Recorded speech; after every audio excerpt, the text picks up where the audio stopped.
Comme on s'y attendait, le 15 du Pacifique aura été la vedette de ce défilé du 14 juillet. Avec son haka, cette formation de rugbymen polynésiens apporte soleil, fraîcheur et sourire, jusque dans la tribune présidentielle.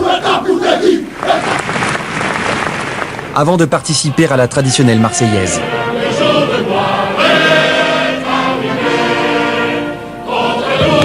L'outre-mer est le thème de cette année, avec des représentants parfois fort jeunes de Martinique, La Réunion, Guadeloupe, Guyane, Mayotte, Nouvelle-Calédonie et donc Polynésie.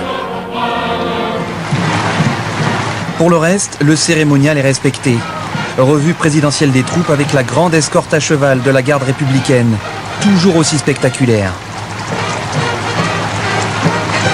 Puis le défilé aérien, emmené par la patrouille de France, moins fourni que les années précédentes à cause d'opérations extérieures intensives, notamment la Libye, et conclu par une première, le vol d'eau de l'un des appareils de l'équipe de voltige de l'armée de l'air, capitaine Fabrice Camiliti aux commandes.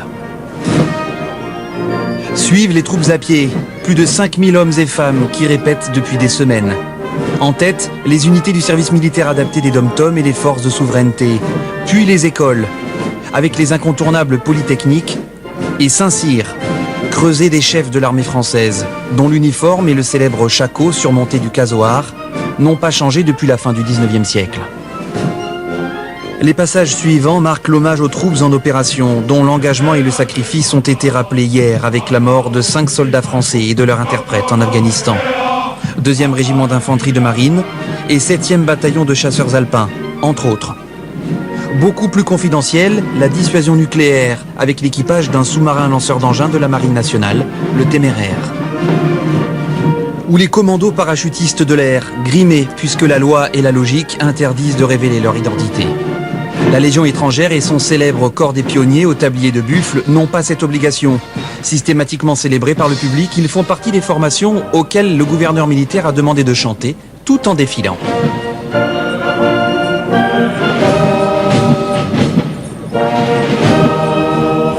Les troupes motorisées prennent le relais.